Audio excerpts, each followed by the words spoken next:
Buenos días a todos. Después de las 2 jornadas de congreso, esperamos que su estancia en Mérida esté resultando agradable y enriquecedora en todos los aspectos. Quería comentar un par de cuestiones. En primer lugar, todos los vídeos y los materiales que expusieron ayer los comunicantes se van a subir a la web del Congreso. Y en segundo lugar, informarles de que se va a celebrar un sorteo de un iPhone 4S después de la clausura en el stand de Telefónica. Previamente deben rellenar un boleto y depositarlo en la urna que está en dicho stand. Comenzamos esta última jornada con la conferencia titulada Aprender a hacer, de los contenidos a las competencias, a cargo de doña Tíscar Lara y don Carlos Magro. Tíscar Lara es directora de comunicación de la Escuela de Organización Industrial. En los últimos 3 años ha sido directora de EOI Digital y vicedecana de Cultura Digital de esta escuela, donde ha impulsado proyectos de mobile learning y conocimiento abierto. Ha sido profesora de periodismo en la Universidad Carlos III de Madrid y lleva desde el año 2000 impartiendo docencia, tanto presencial como virtual, en varios programas de posgrado y en centros oficiales de formación del profesorado. Como investigadora, ha desarrollado su actividad académica en el área de la comunicación digital y el uso educativo de las TIC, en las universidades de Harvard y UCLA, en Estados Unidos. En los últimos años ha participado como conferenciante en diversos congresos internacionales y ha publicado varios artículos en revistas y libros sobre alfabetización digital, mobile learning y medios sociales. Desde 2004 escribe regularmente sobre estos temas en su web www.tiscar.com. Don Carlos Magro es Executive MBA por la Escuela de Organización Industrial y licenciado en Ciencias Físicas por la Universidad Complutense de Madrid y en Geografía e Historia por la Universidad Autónoma de Madrid. Participó en el programa de investigación sobre producción de objetos científicos y mundialización de la ciencia en el Centro de Estudios Históricos del CSIC. De 2002 a 2005 fue responsable del programa Ciencia y Sociedad de la Comunidad de Madrid. Asimismo, fue director de la Oficina de Información Científica de la Fundación MI+D en la Consejería de Educación de la Comunidad de Madrid y responsable de la Feria Madrid es Ciencia y de la Semana de la Ciencia.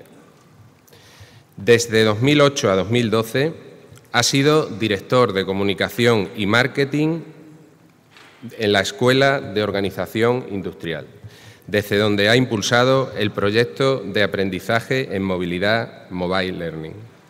Tiene la palabra don Carlos Magro.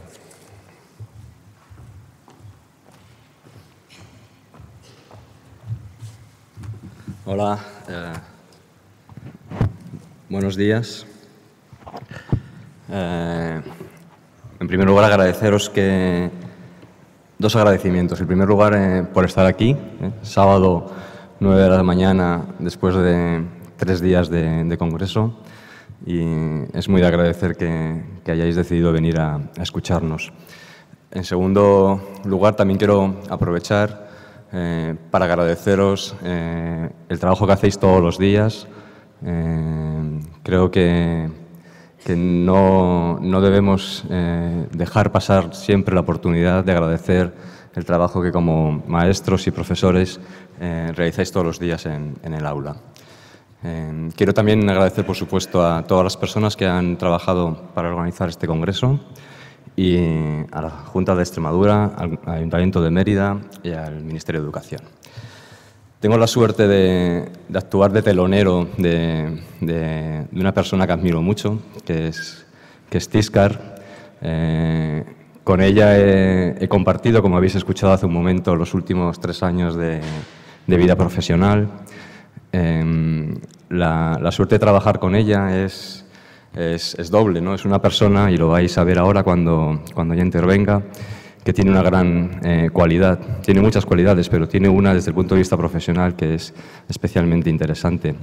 Es capaz de moverse bien en el plano de la conceptualización y del pensamiento, pero sobre todo es capaz, y lo ha demostrado en múltiples ocasiones, de hacer cosas, de llevar las ideas a la realidad. Y como todos vosotros sabéis, porque lo hacéis todos los días, las ideas son fáciles de tener, son casi gratuitas, hay muchas, todos tenemos muchas todos los días. La gran dificultad está en hacer las cosas. Lo que vamos a contaros hoy es un proyecto compartido por muchas personas, es el intento de transformar, de hacer un ejercicio de transformación en un entorno concreto de educación, el entorno de una escuela de negocios, y de pensar juntos qué puede significar o qué significaba ahora, en 2012 o en 2008, cuando empezamos, convertirse en una escuela digital, convertirse en una organización de enseñanza, pero no solo, preocupada por ser digital en los tiempos actuales. Yo ya no estoy en ese proyecto y por eso nos hemos dividido la intervención en dos partes. Yo me toca daros la parte más teórica, el contexto de dónde venimos, todos lo conocéis, y las cosas que voy a decir nos van a sonar desconocidas, y Tíscar entrará en la parte práctica y en el grano de qué solución hemos encontrado, una de las múltiples posibles a esa cuestión de qué es hoy ser una escuela del siglo XXI. Yo quería comenzar con una cita del periódico El País, os la leo literalmente. Dice: «Y si el problema de la escuela no es cómo enseñar más matemáticas, más lengua o más inglés, repetir curso o no, y si se trata de un problema de raíz, de que la escuela, tal y como está concebida, dividida y fragmentada por edades y por materias estancas, no funciona con sus exámenes, que acaban condicionando unas enseñanzas anacrónicas y alejadas de la realidad, aburridas y artificiales. Y si la escuela inventada en la era industrial para darnos instrucciones mínimas y la transmisión de una cultura básica simplemente ya no sirve en la era de Internet». Este párrafo, probablemente muchos de vosotros lo habéis leído, daba entrada hace un mes más o menos, hace unas semanas, a un artículo en el que de forma quizá excesivamente provocadora se hacía mención a un vídeo de un argentino que todos habréis seguramente visto este verano, de Germán Doin, titulado La educación prohibida. Un vídeo en el que insisto, creo que con intención de poner el debate en un extremo, ¿no? Se cuestionaban pues toda la lógica de la escolarización moderna, nuestra actual manera de entender la educación, y querían plantear un nuevo paradigma educativo.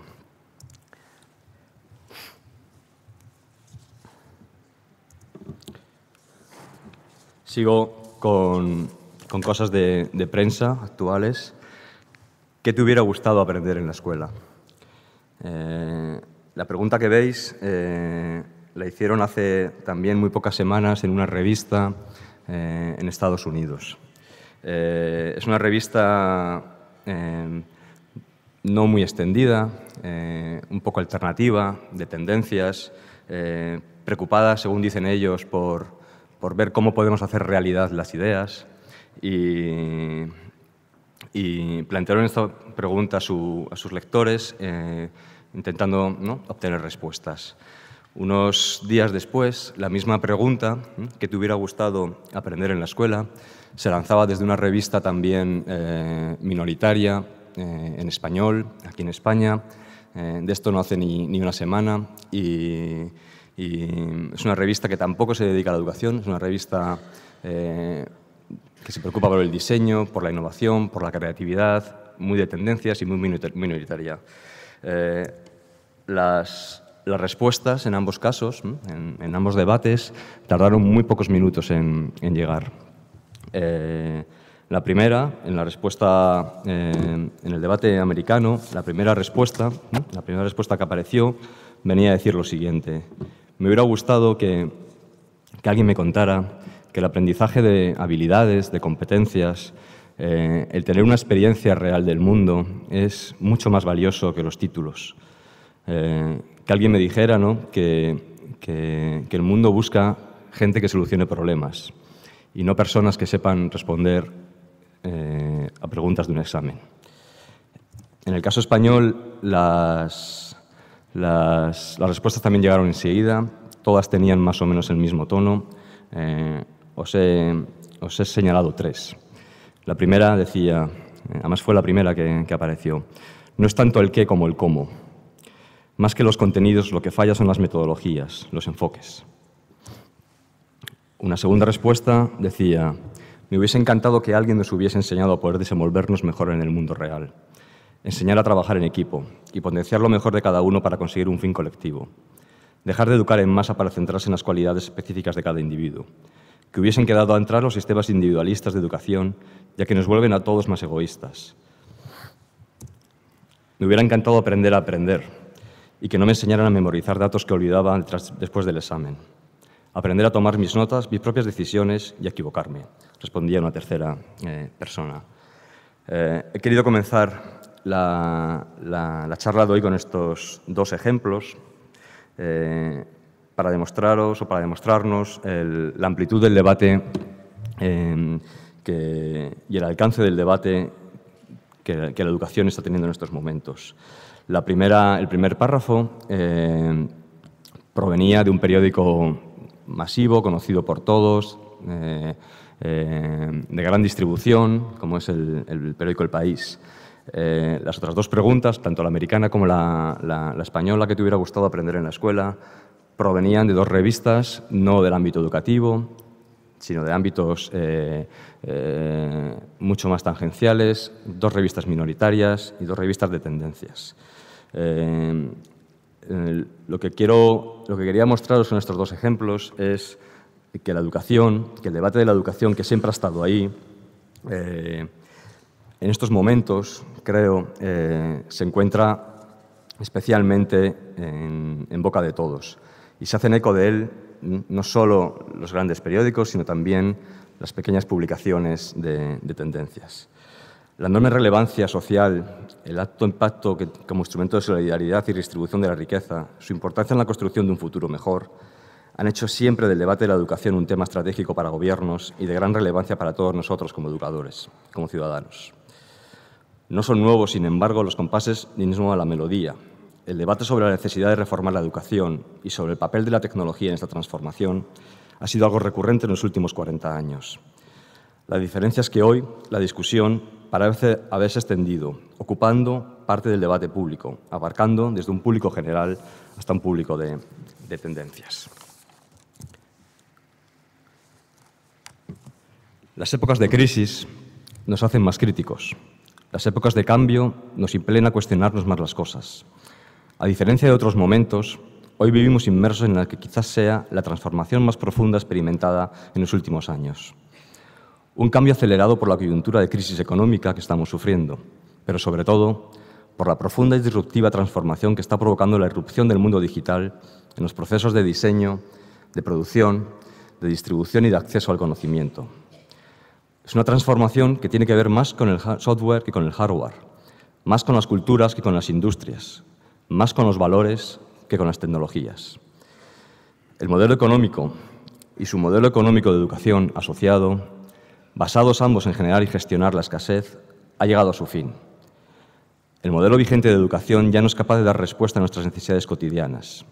Exige cada vez mayores dosis de creatividad y de innovación. Tiene que ser flexible al tiempo que robusto y está siendo seriamente cuestionado por las posibilidades tecnológicas, por nuestras demandas como ciudadanos y por una significativa reducción de las aportaciones económicas. Las notas para estos compases provienen de muchos ámbitos, del ámbito de los profesores, en primer lugar, del ámbito de los alumnos, desde los padres, desde los empresarios, desde los políticos, desde los gestores, desde los emprendedores. La cuestión, sin embargo, como todos sabéis, es enormemente compleja y de no fácil solución. Las posibilidades son múltiples, pero no están nada alineadas. Las variables a tener en cuenta, enormes y en su mayoría aún desconocidas o cambiantes. No se trata seguramente de derribarlo todo para empezar de cero, como proponía el vídeo de Germán Doín que os mencionaba al principio, pero sí probablemente de poner en marcha muchos pequeños cambios para poder cambiarlo todo.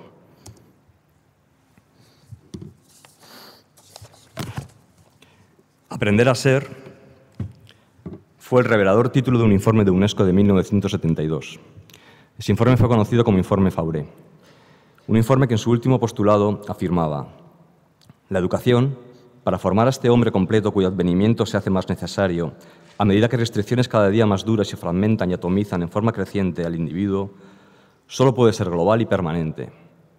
Ya no se trata de adquirir aisladamente conocimientos definitivos, sino de prepararse para elaborar, a todo lo largo de la vida, un saber en constante evolución y de aprender a ser. En esa misma década, en la década de los 70, dos informes más nos hablaban de sociedad del aprendizaje.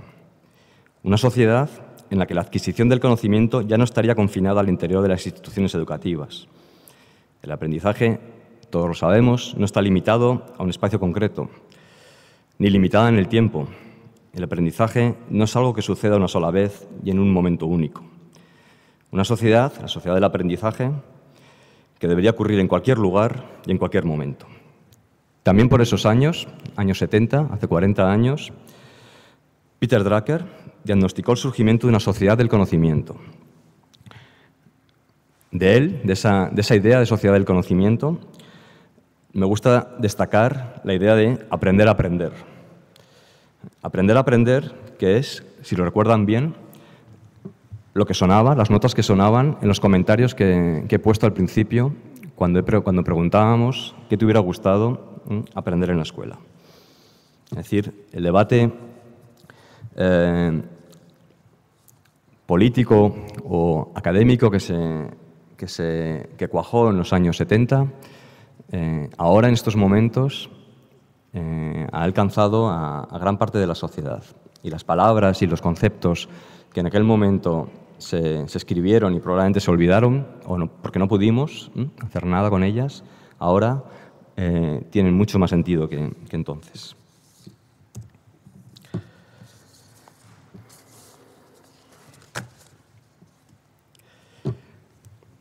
Hoy han pasado 43 años desde que Drucker nos hablara de aprender a aprender y nos hablara de la sociedad del conocimiento. Pero hoy el conocimiento ha perdido todo su valor. En la llamada sociedad del conocimiento, el conocimiento ya no sirve de nada, o al menos ya no es suficiente para nada. El aprendizaje no es solo una cuestión de accesibilidad al conocimiento, que es ubicuo, ni un tema exclusivamente de asimilación de contenidos. Lo que tenemos entre manos, como de nuevo bien apuntamos en los comentarios que he puesto al principio, no es tanto una cuestión sobre el qué aprendemos, sino sobre el cómo aprendemos. La complejidad del mundo en el que vivimos, su velocidad de cambio, la incertidumbre sistémica que se ha instalado y que experimentamos hacen más necesario que nunca poner el acento más en los procesos, en el desarrollo de capacidades y en la adquisición de competencias y menos en el que se aprende. Diciéndolo de otra manera, no es tanto una cuestión de aprender para saber como de aprender a aprender, o mejor, de aprender a vivir y de hacerlo en un escenario incierto y cambiante, de aprender en la incertidumbre y de aprender a vivir en la incertidumbre.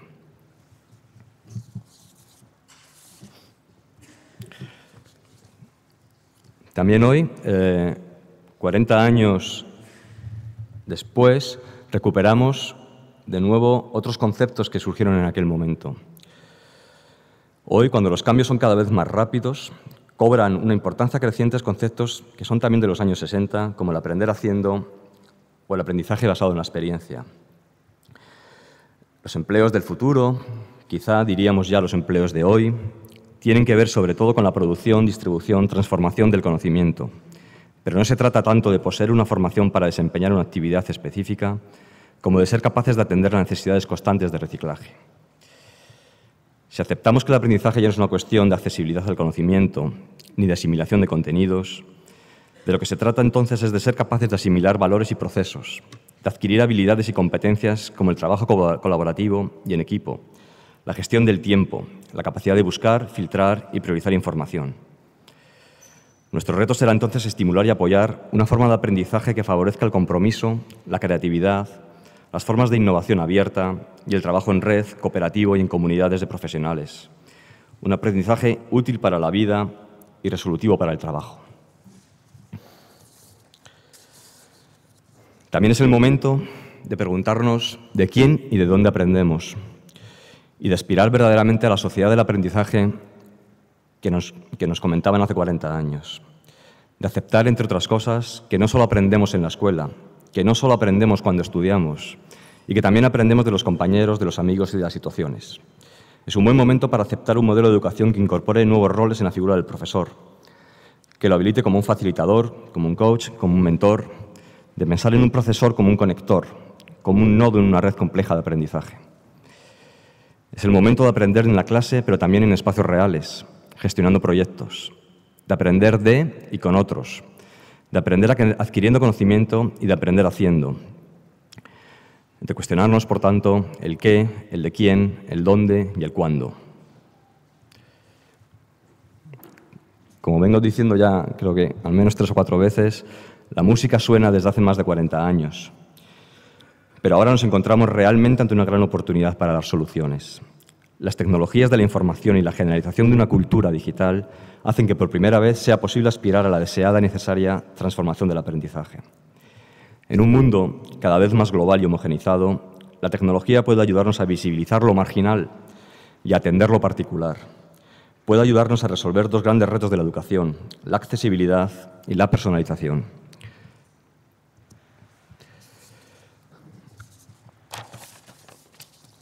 Acabo de mencionar la palabra cultura digital porque creemos que es lo que verdaderamente nos diferencia en este momento de todo lo anterior. La irrupción de esa cultura digital y de las tecnologías de la información y las tecnologías en general está dando lugar a nuevos espacios de aprendizaje. Nuevos espacios que acarrean tanto expectativas como desafíos e inquietud.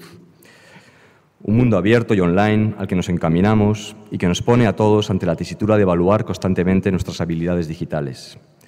En la mayor parte de los casos, nuestra tradición educativa, cómo nos hemos formado, cómo hemos trabajado, cómo hemos vivido, nos ha convertido en ciudadanos digitales poco creativos, cerrados, diríamos, poco acostumbrados a lo colaborativo y a lo distributivo. Es entonces el momento de aprender a ser de otro modo, como decía Fauré hace 40 años, aprender a ser, y comportarnos en este nuevo mundo de acuerdo a los valores encarnados por la cultura digital. Las nuevas formas de aprendizaje en movilidad, de aprendizaje en la nube, de aprendizaje colaborativo, están configurando un ecosistema de aprendizaje caracterizado por su multiplicidad espacial, social y conceptual. Un espacio de aprendizaje abierto que se sitúa a caballo entre el aprendizaje formal y el aprendizaje informal.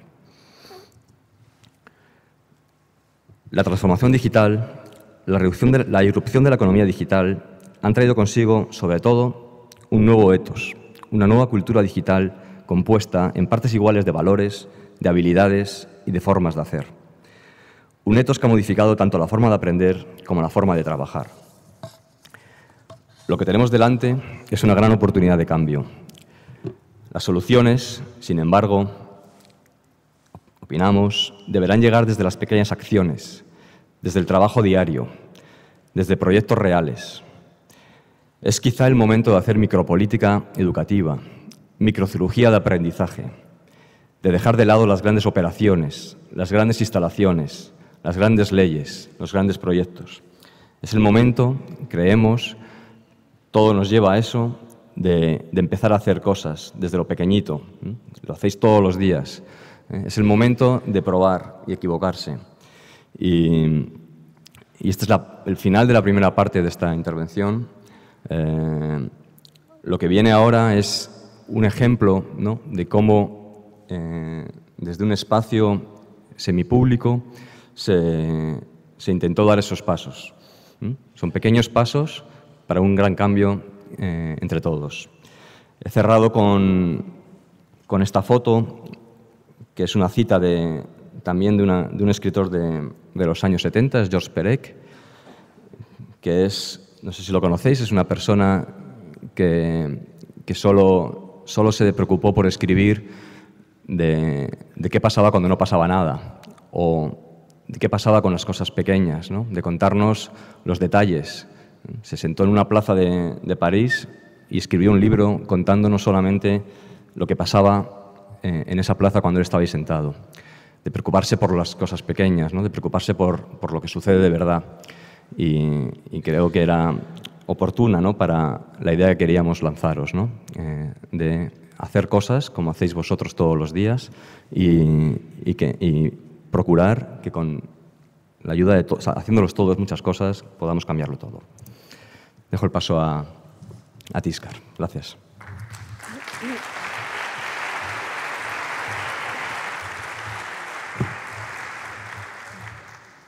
Bueno, pues muy buenos días.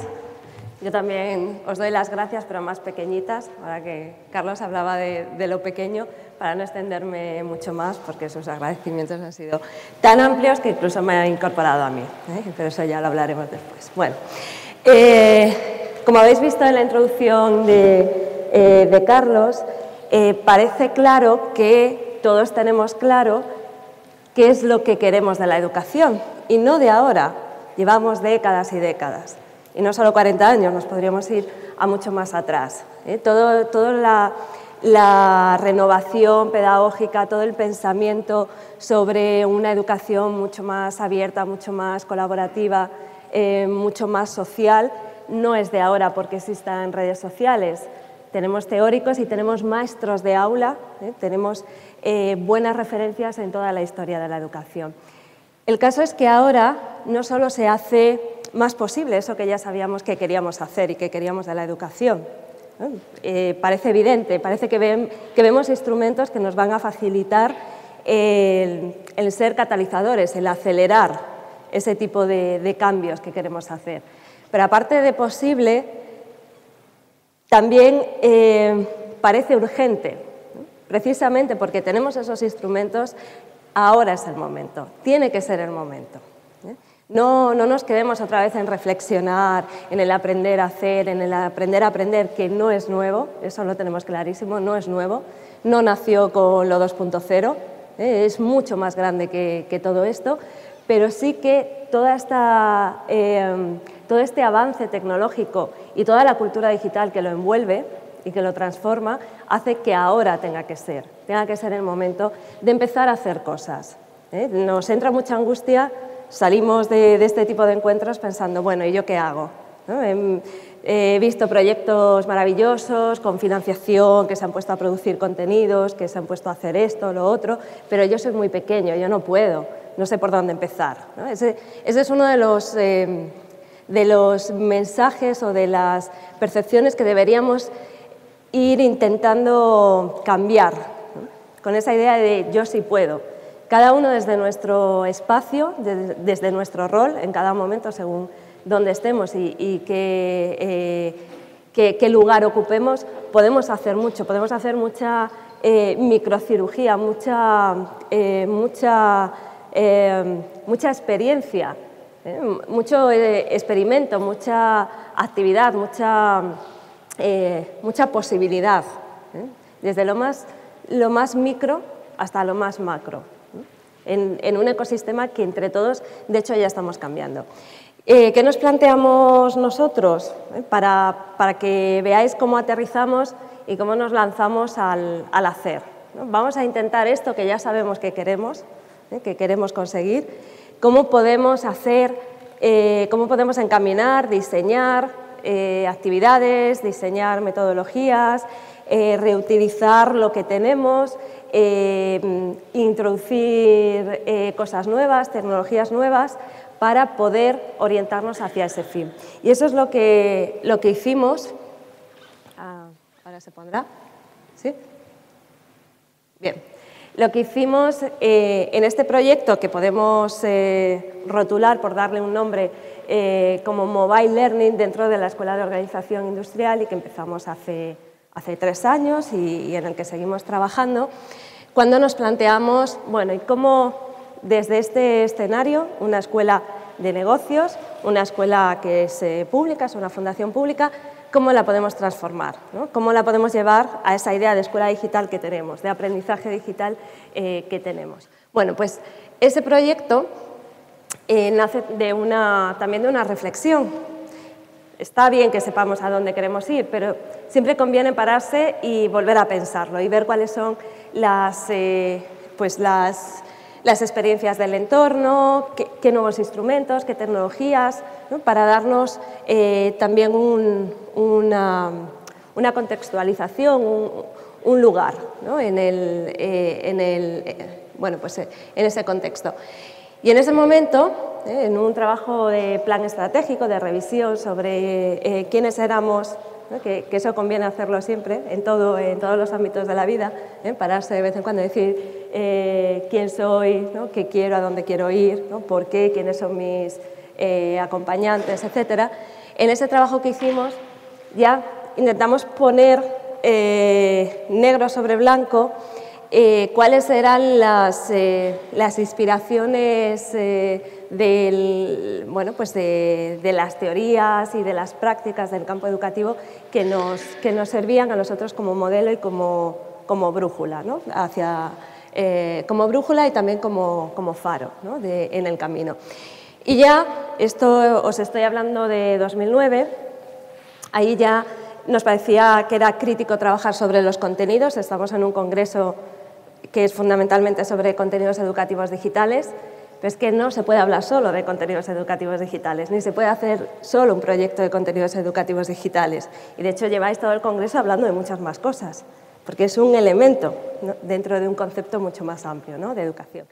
Nosotros también pensábamos en los contenidos, los OER, los recursos educativos en abierto, en la movilidad como algo que iba a ser crítico, la tecnología móvil, ¿no? Ya no solo la tecnología digital, sino la móvil, ¿no? Iba a ser la que iba a servir de palanca para materializar y como mínimo experimentar eso del aprendizaje ubicuo, expandido en cualquier lugar, en cualquier momento. Hablábamos del trabajo en red como una de las habilidades fundamentales que queríamos desarrollar también, hablando de las competencias. Y todo eso, bueno, está muy bien, todos lo podríamos firmar, ¿verdad? Pero llega el momento de la acción. Bueno, ¿y ahora qué cosas hago yo en esa dirección? Y ahí es cuando empezamos a rediseñar el concepto de aula, a pensar que el aula tenía que ser algo más que la clase física, ¿no? que era la que teníamos y que conocíamos y que era bueno, pues lo fácil de visualizar. Entonces empezamos a pensar en el aula móvil, ¿no? A trabajar con dispositivos móviles. En aquel momento, aunque veáis una foto de un tablet, no existían. Y parece mentira, porque parece que han estado siempre ahí, ¿no? Los tablets y los dispositivos móviles. Pero os puedo asegurar, y nos parece increíble, que en 2009 no existían las tabletas, no se había fabricado todavía el iPad. Teníamos como mucho el iPhone y empezaban los primeros smartphones. Era el momento en el que empezaba también Android. Y Android para nosotros era importante porque estaba dentro de esa conceptualización de aprendizaje abierto, de valores de lo digital. El software libre encarna esos valores que están alrededor de ese concepto, ¿no? De sostenible, abierto, reutilizable, etcétera, dentro de esa transformación que fundamentalmente era cultural, ¿no? Lo que queríamos transformar era toda una cultura alrededor de este tipo de acciones, a través de este tipo de acciones. Bueno, pues lo primero que introdujimos fueron los dispositivos móviles para empezar a crear, a experimentar eso que es el aula móvil y empezar a incorporar aquellas habilidades, aquellas posibilidades que nos aportaban este tipo de tecnologías y que nos daban juego pues, a pensar más en el rol productor del alumno. Son dispositivos no solo de consumo, de la educación. Tradicionalmente ha estado pensada en cómo trasladar contenidos a los alumnos. Y esa ha sido un poco la línea dominante. En cambio, con este tipo de dispositivos personales que se utilizan fuera del aula y que son puntos de entrada de información del usuario, fotos, vídeos, ¿no? Además con lenguajes multimedia, pues nos estaba abriendo todo un campo de trabajo muy enriquecedor. Pensando en el rol del alumno más como productor de conocimiento y no solo como consumidor de contenidos. Empezamos ese primer curso dando dispositivos móviles a todos los alumnos. Es una escuela de posgrado, para que nos ubiquemos. Y empezamos con lo que había, con smartphones, con teléfonos, y viendo que obviamente no sustituía al ordenador, pero servía para cosas que se quedaban limitadas con el ordenador, ¿no? Y que ya nos estaba abriendo el aula de manera natural. Porque el alumno, además, bueno, la conectividad también la tenía garantizada, ¿no? Esa fue una de las inversiones más importantes en cuanto a tecnología. Pero lo más interesante es lo que hay detrás, ¿no? De toda esa tecnología, como vamos a ver ahora. En el siguiente curso seguimos, para los nuevos alumnos. Ya habían salido los tablets al mercado, pero seguimos también con la apuesta importante por Android, porque está dentro de todo ese concepto de lo digital que nosotros queríamos trabajar e inculcar como valores a los alumnos. El siguiente curso, los tablets serán mejores, porque es así, y este curso pues serán todavía mejores, porque la tecnología pues va muy rápido. Bien, eso en cuanto a tecnología. La parte, bueno, ¿con qué tecnologías hemos trabajado el proyecto? Fundamentalmente con esas. Las que más se visualizan son los dispositivos.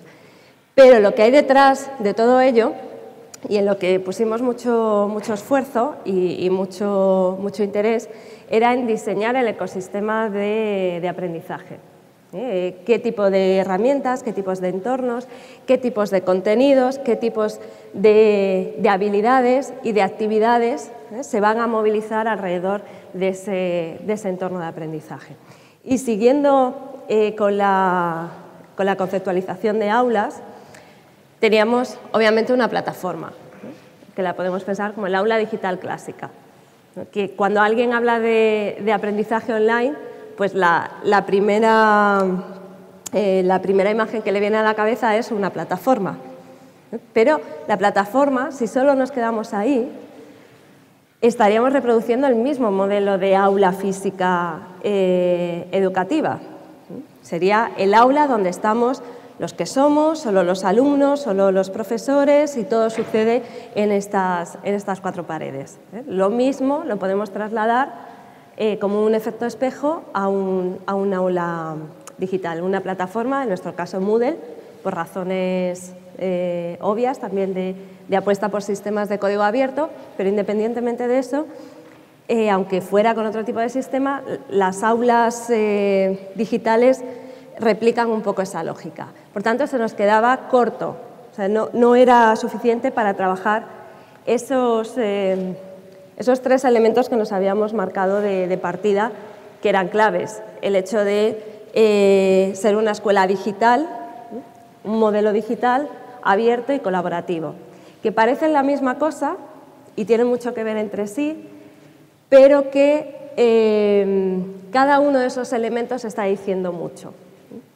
Ser digital, ser abierto y ser colaborativo. Ese tipo de aprender a ser era lo que queríamos que experimentaran los alumnos con ese modelo educativo, con ese tipo de proyectos de transformación de la propia institución y del propio modelo nuestro. Un modelo abierto, digital y colaborativo. Entonces, solo con la plataforma nos quedábamos cortos, no es abierto, la plataforma no es abierto per se, es digital, sí, pero qué tipo de actividades colaborativas también se nos queda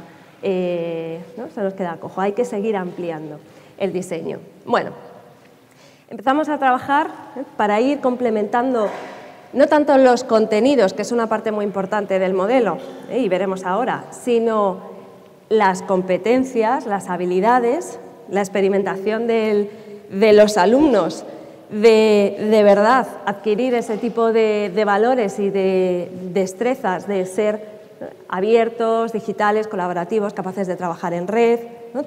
Capaces de aprender a aprender, de buscar sus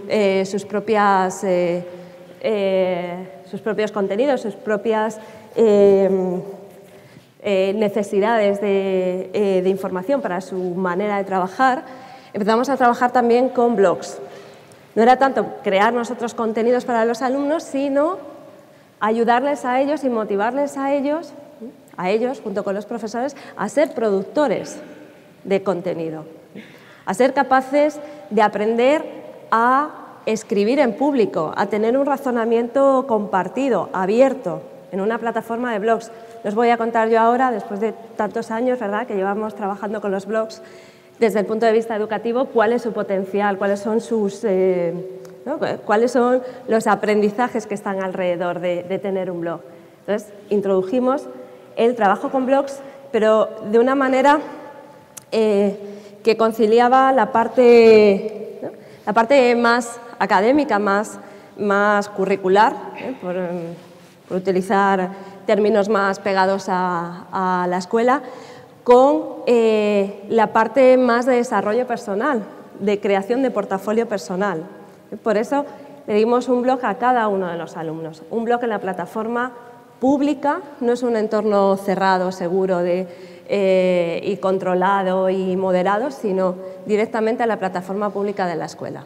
Al mismo nivel que un profesor, el alumno desde el primer día de clase tenía y tiene su blog con su nombre personal, un blog libre para trabajar en él, para trabajar aquello que se provoca y que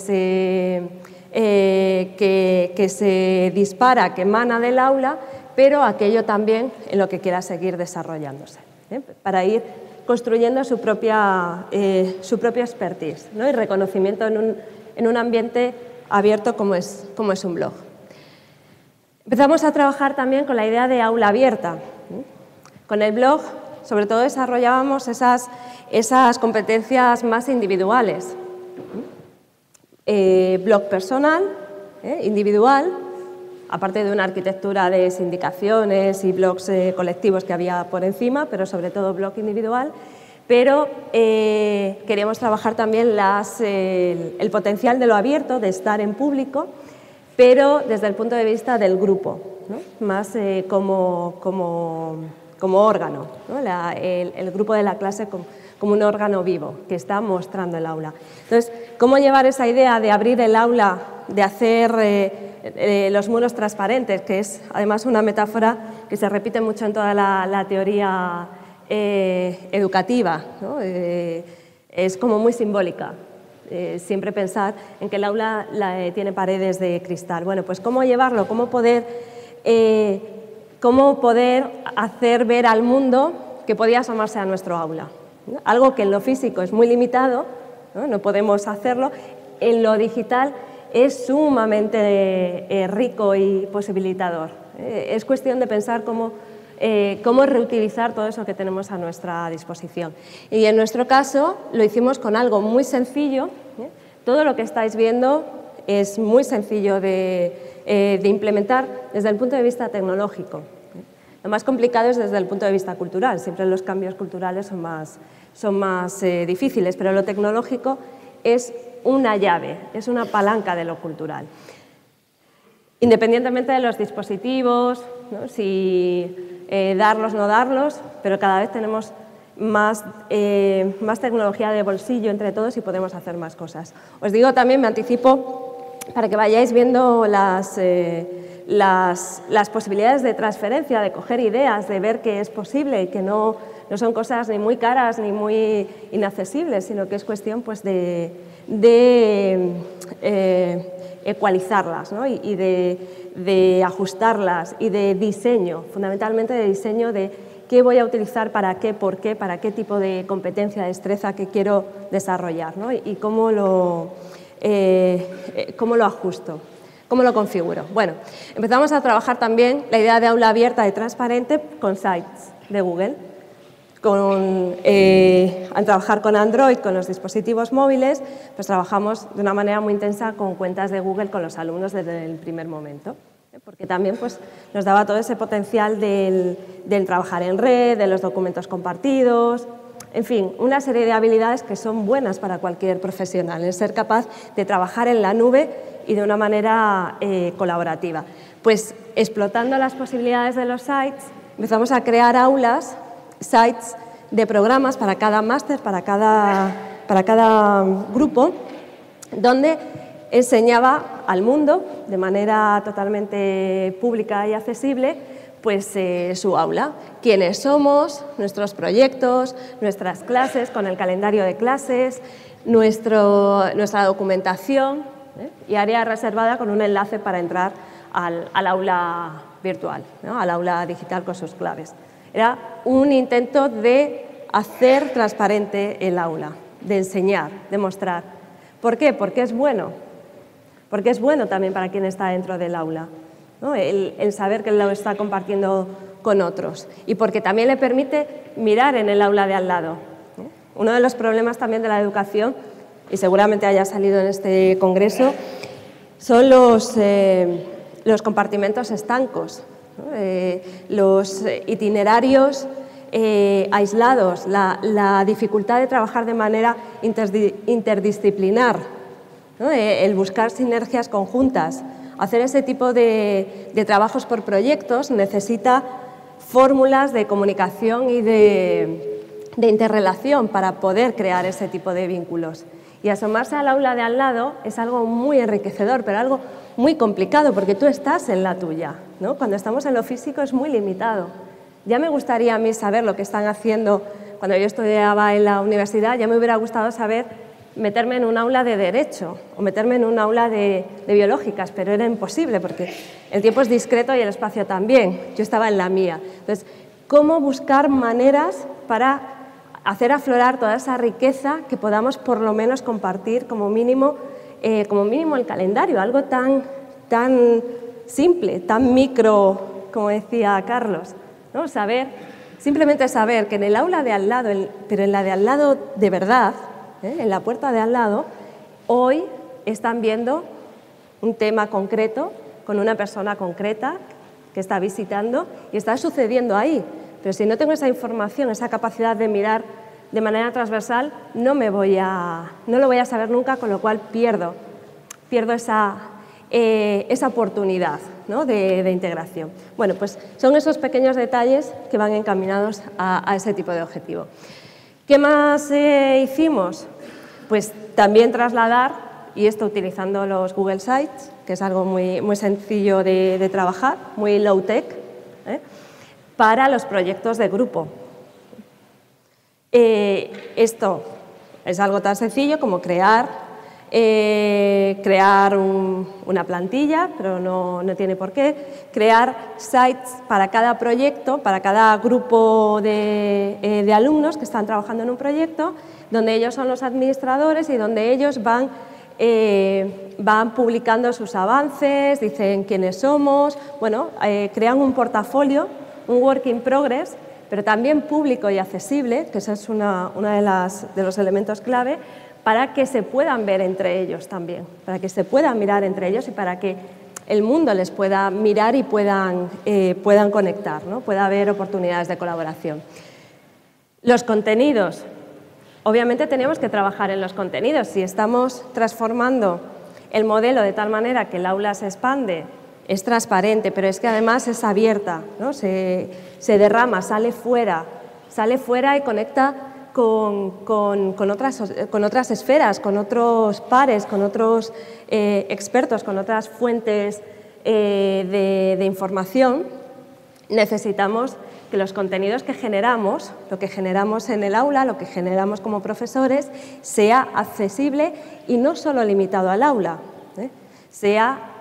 sean contenidos educativos, digitales, pero además abiertos.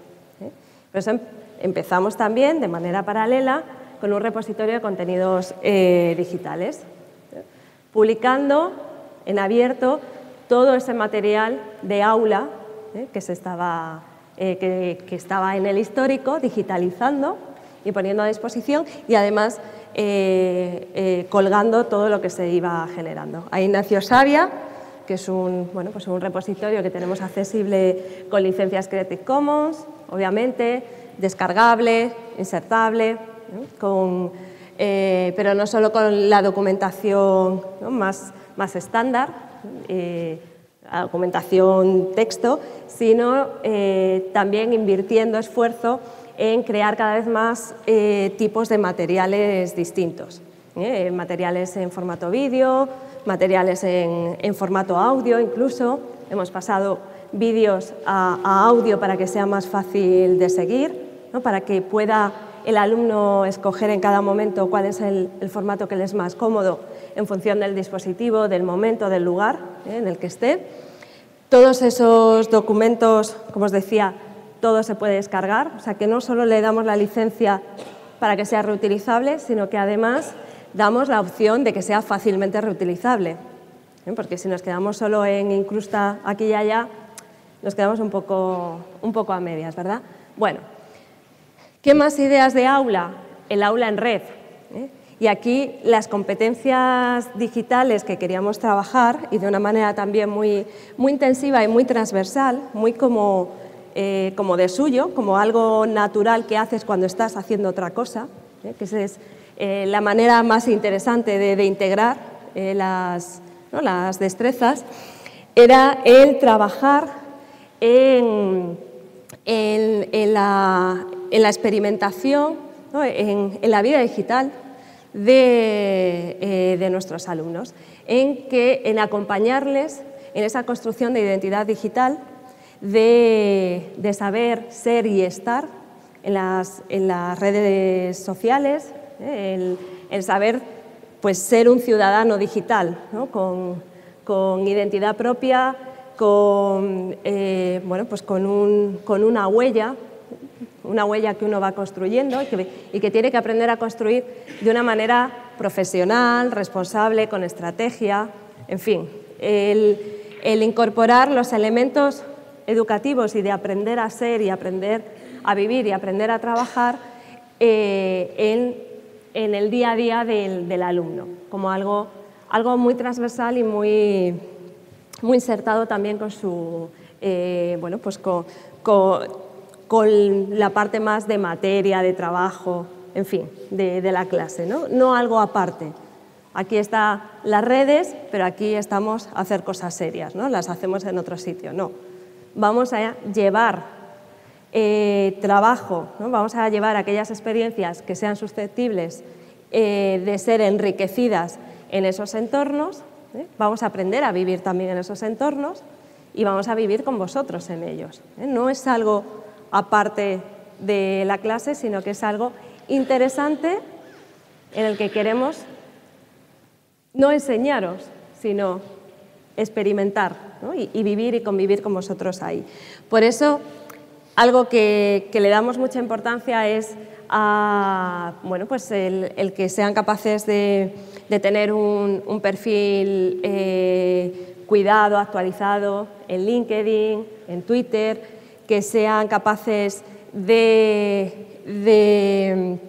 crearse una comunidad de interés alrededor, ¿no? De seleccionar fuentes de interés en su área de aprendizaje, en saber utilizar las redes como fuente de talento, de conocimiento, de experiencia, de interacción.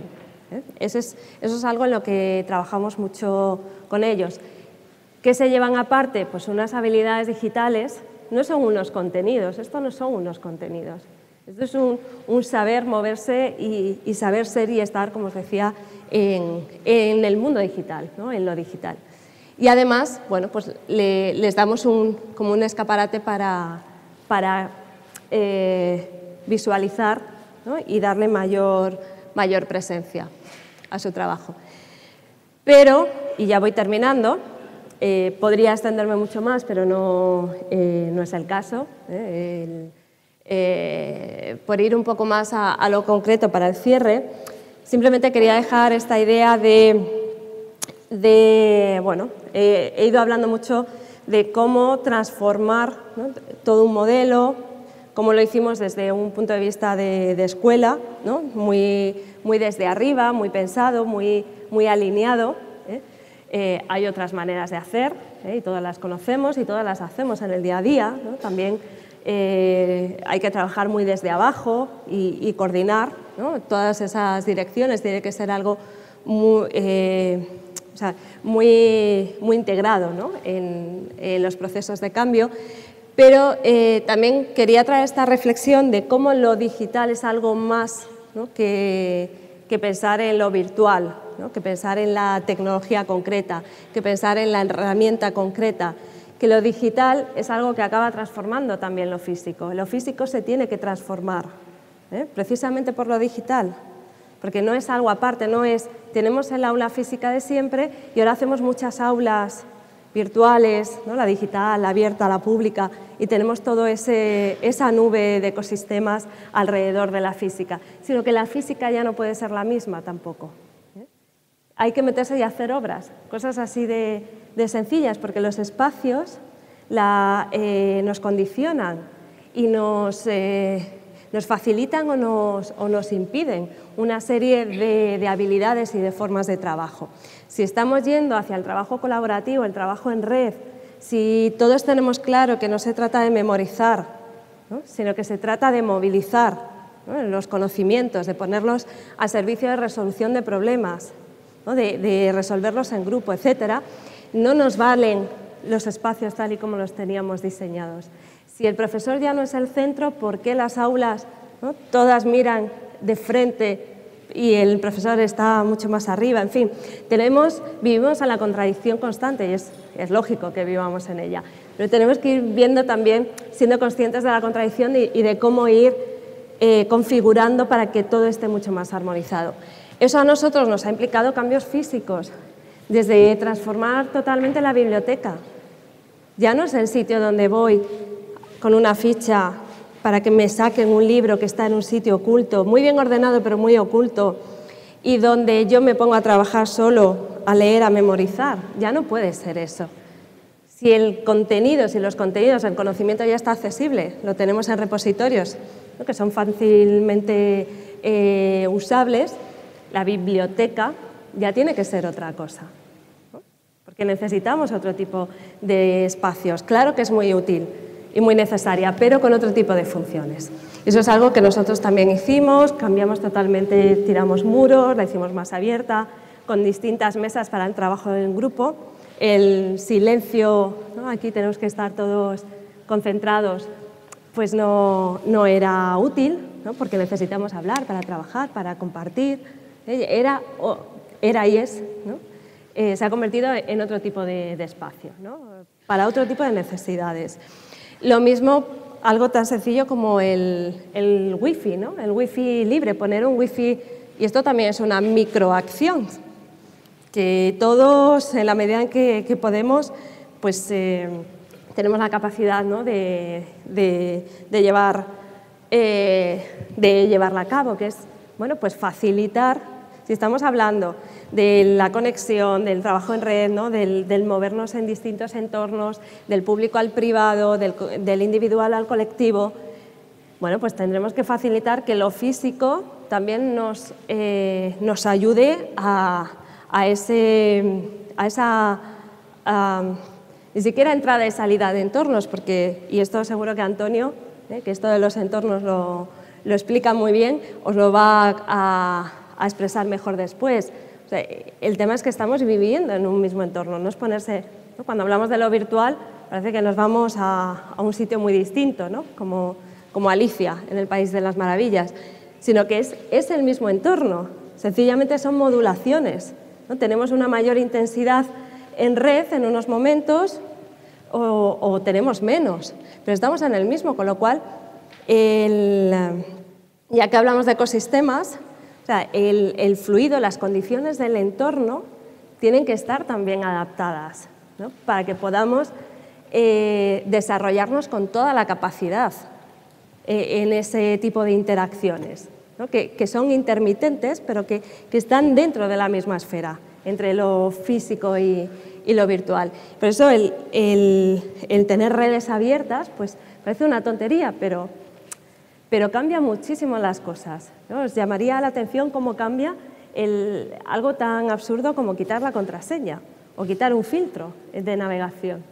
Bueno, pues también hay que confiar y educar más en la responsabilidad, ¿no? Y menos en el control y el miedo. Bueno, y ya por terminar, ahora sí, esto es un resumen. ¿Qué hemos querido hacer con este modelo donde hemos tenido que actuar en muchas direcciones? Porque hay que actuar en muchas direcciones. Porque no vale solo pensar en los contenidos digitales, no vale solo pensar si es un ordenador o si es un tablet o qué, no solo en el dispositivo. Hay que pensar en los espacios, hay que pensar en la formación, por supuesto, en cómo vamos a formar a los que forman en esas competencias. Hay que pensar en muchas direcciones.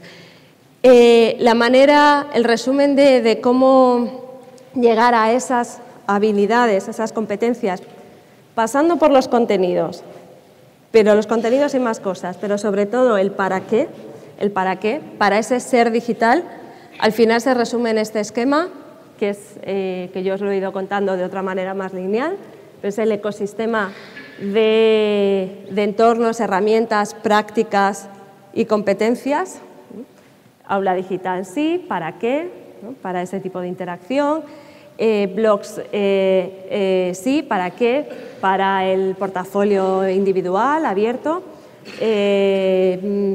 Cuentas de Google, ¿para qué? Para la comunicación, el trabajo colaborativo, para aprender a manejarnos entre lo privado y lo público, lo individual o colectivo, ¿no? Para desarrollar ese tipo de competencias.